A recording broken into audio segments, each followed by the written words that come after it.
بسم اللہ الرحمن الرحیم حامدا ومصلیا ومسلما اما بعد اعوذ باللہ من الشیطان الرجیم بسم اللہ الرحمن الرحیم اِنَّا أَعْطَيْنَاكَ الْكَوْثَرَ فَصَلِّ لِرَبِّكَ وَانْحَرْ إِنَّ شَانِئَكَ هُوَ الْأَبْتَرُ صدق اللہ العظیم۔ اللہم صل علی سیدنا محمد وعلى آل سیدنا محمد وبارک وسلم۔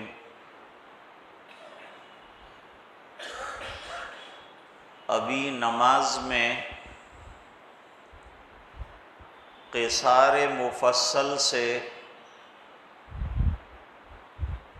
پہلی رکعت میں سورۃ الماعون اور دوسری رکعت میں سورۃ الکوثر پڑھی گئی۔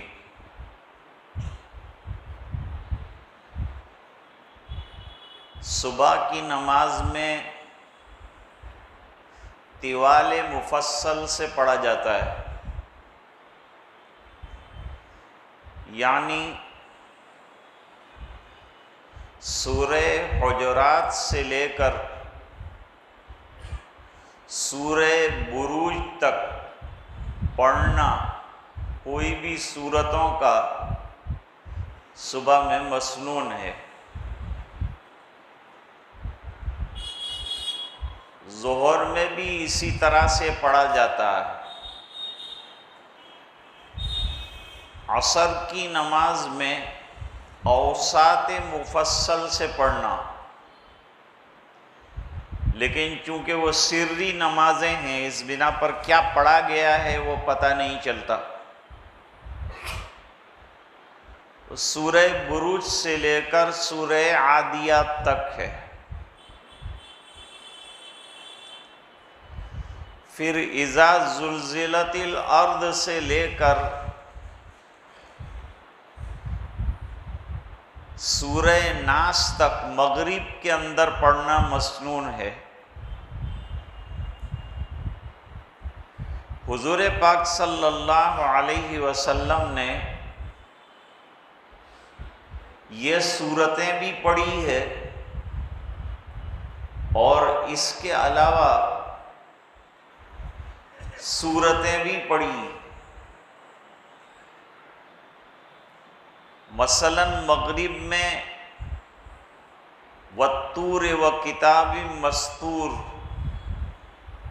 یہ بھی پڑھا ہے آپ نے، دوسری صورتیں بھی پڑھی ہے،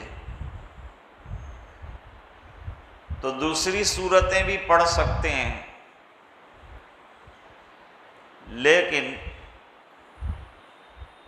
یہ قصار مفصل سے مغرب میں پڑھنا مسنون ہے۔ 30واں پارہ یہ پورے 29 پاروں کا خلاصہ ہے، اور اس میں گویا 29 پاروں کا نچوڑ بیان کیا گیا ہے۔ یہ سورت جو میں نے آپ کے سامنے پڑھی اس کی خالی ایک آیت کی تفصیل آپ کے سامنے رکھنی ہے۔ حضور پاک صلی اللہ علیہ وسلم کو خطاب کر کے اللہ تعالیٰ فرماتے ہیں کہ ہم نے آپ کو کوثر عطا کی ہے۔ کوثر کے معنی خیر کثیر، یعنی بہت بڑی بھلائی۔ حدیث شریف میں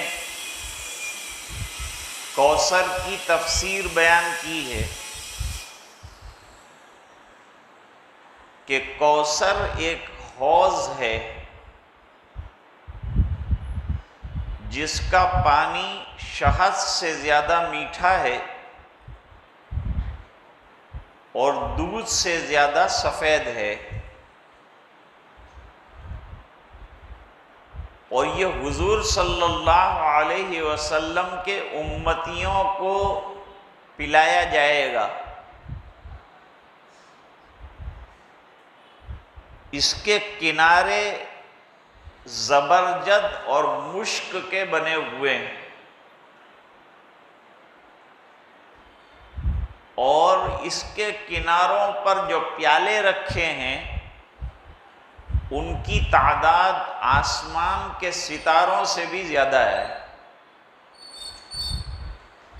یاد رہنا چاہیے کہ ہر نبی کو اللہ تعالیٰ ایک حوض دیں گے جس سے وہ اپنے امتیوں کو پلائیں گے۔ ایک مرتبہ پی لینے کے بعد کبھی بھی پیاس نہیں لگے گی، اور حضور پاک صلی اللہ علیہ وسلم کو سب سے لمبی حوض کوثر عطا کی ہے۔ بعض محققین کا خیال یہ ہے کہ 2 حوضیں حضور کو عطا کی ہے، اکثر تو یہ کہتے ہیں کہ ایک حوض ہے۔ تو حضور کو اللہ تعالیٰ اپنا ایک احسان گنوا رہے ہیں اور فرما رہے ہیں کہ اے نبی، ہمارا کرم تم پر یہ رہا کہ ہم نے تمہارے لیے کوثر تیار کر کے رکھی ہے جو آپ کے ہاتھ سے امتیوں کو پلائی جائے گی، وہ مشروب پلایا جائے گا۔ یہ کتنی خوش قسمتی کی بات ہے کہ حضور پاک صلی اللہ علیہ وسلم کے دست اطہر سے پلایا جائے گا۔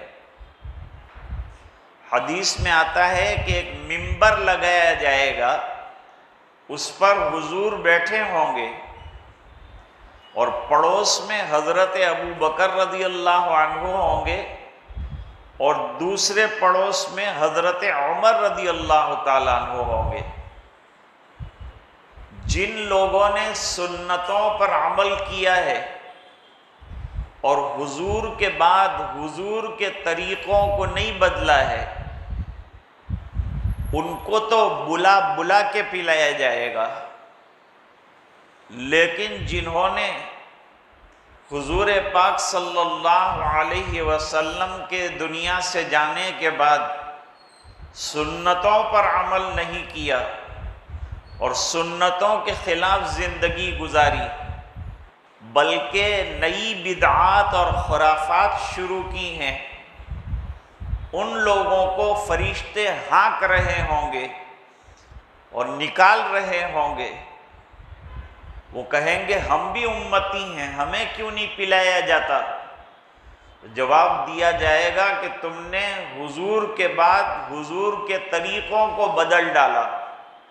نکاح سنت، ہم اس نیت سے نکاح کریں کہ حضور صلی اللہ علیہ وسلم کا ایک مبارک عمل ہے وہ ہماری زندگی کے اندر آ جائے، تو امید ہے کہ ہمیں بھی اللہ تعالیٰ حوض کوثر سے محروم نہیں رکھیں گے۔ بس لمبی بات نہیں کرنی تھی، لیکن نکاح کے موقع پر کچھ نہ کچھ دین کی بات کان میں پڑ جائے، یہ اچھی بات۔ اس بنا پر یہ چند باتیں عرض کی۔ اللہ تعالیٰ ہم سب کو عمل کرنے کی توفیق عطا فرمائے اور نکاح کو مبارک فرمائے۔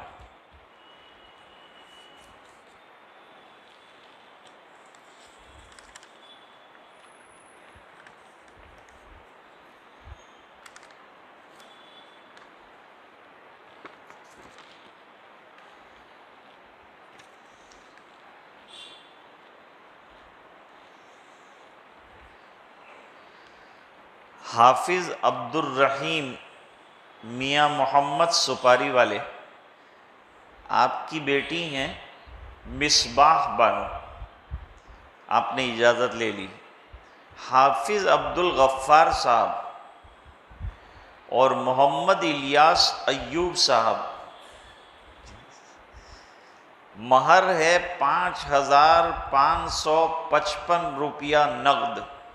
نکاح پڑھا تھا؟